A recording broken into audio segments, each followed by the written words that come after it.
Jerry Heller. This video compresses information gathered from Wikipedia in video format. Studies prove that reading while listening improves comprehension, increases speed as well as expands vocabulary and enhances fluency. Video sections.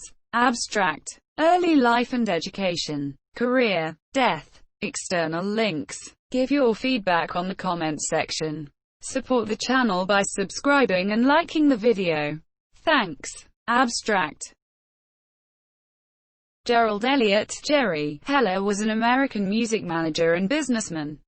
He was best known for his controversial management of West Coast rap and gangster rap pioneers NWA and Easier. He rose to prominence in the 1960s and 1970s, importing Elton John and Pink Floyd for their first major American tours, and representing Journey, Marvin Gaye, Van Morrison, War, Eric Burdon, Crosby, Stills and Nash, Ike and Tina Turner, Creedence Clearwater Revival, Otis Redding, The Who, REO Speedwagon, Black Sabbath, Humble Pie, Styx, The Grassroots, and the Standells, among many others.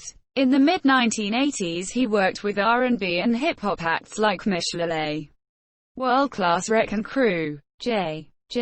Fad, The DOC, Egyptian Lover and LA Dream Team. Monsieur Heller played a role in the emergence of West Coast rap music when he managed Ruthless Records with Easier and discovered, signed or managed the likes of NWA, the Black Eyed Peas, Above the Law, the DOC and Bone Thugs N Harmony. Dr. Dre brought the DOC and Above the Law to Ruthless in its early days and Easy introduced Bone in the later years. Early life and education. Born to a Jewish family in Cleveland, Ohio, Heller served in the United States Army and attended college at the University of Southern California, and started working in the agency business in 1963. After working at Coast Artists, Associated Booking, and the Chartwell, he opened the Heller Official Agency in Beverly Hills, California, which grossed $1.9 million during its first year.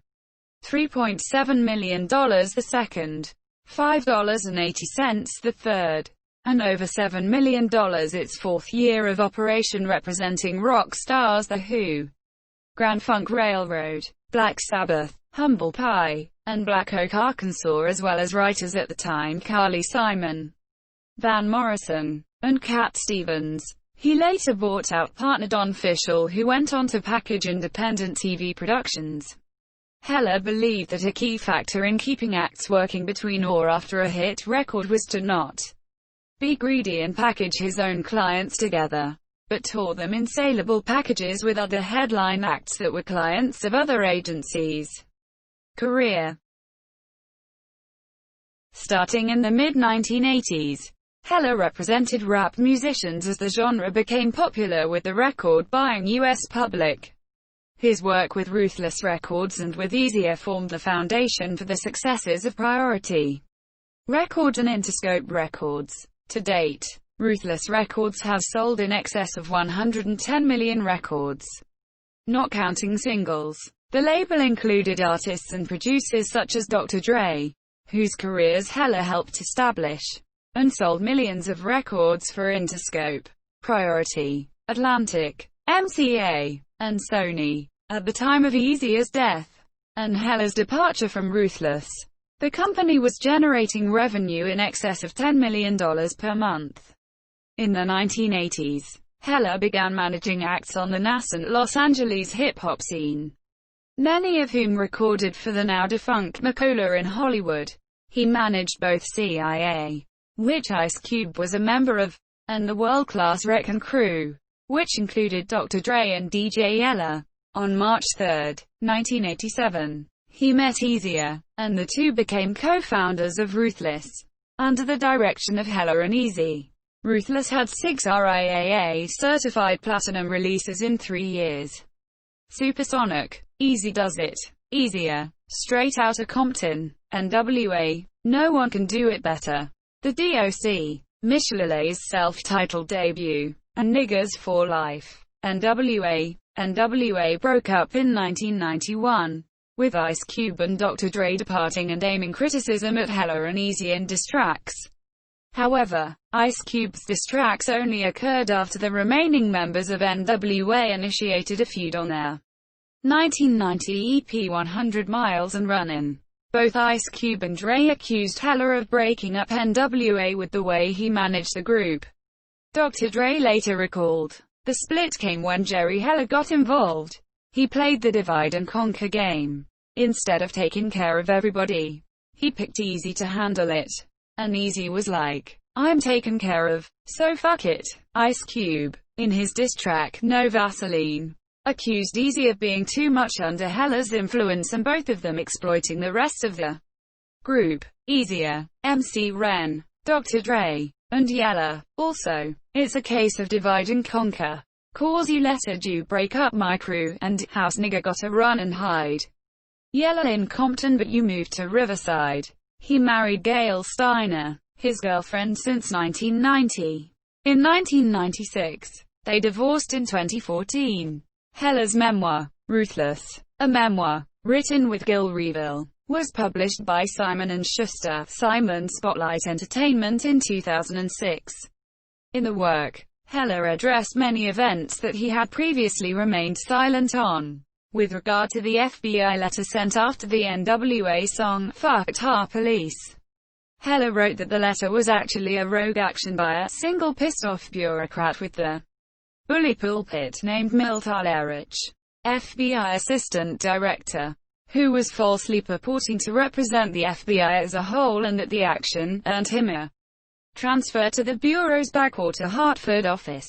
He also wrote that he removed all sensitive documents from the Office of Ruthless Records in case of an FBI raid.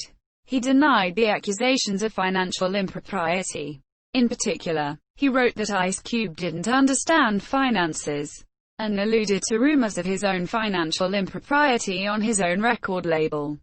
However, some members of the group have said that their first check was not released until they signed contracts, which they did not have read by outside lawyers or managers. So it stands to reason that the same scenario happened to Ice Cube, which he has maintained was the final straw and reason he left the group. Hella defended himself in his book, stating, NWA's song publishing royalties were always hefty because the band sold so many records. Ruthless took 25 cents out of each dollar of publishing royalties. Again, a fairly customary bite. Some labels take 100%. The other publishing companies involved, Cube included, also took 25 cents. Of the 50 cents left, the lyric writer took 25 cents. And the beat writer took 25 cents. Dre composed the beats for every song NWA ever put out, so he always got that quarter out of every dollar coming in. Less deductions for all his sampling. You wrote a lot of the words, Cube, so some of the time you took a quarter bite out of those dollars.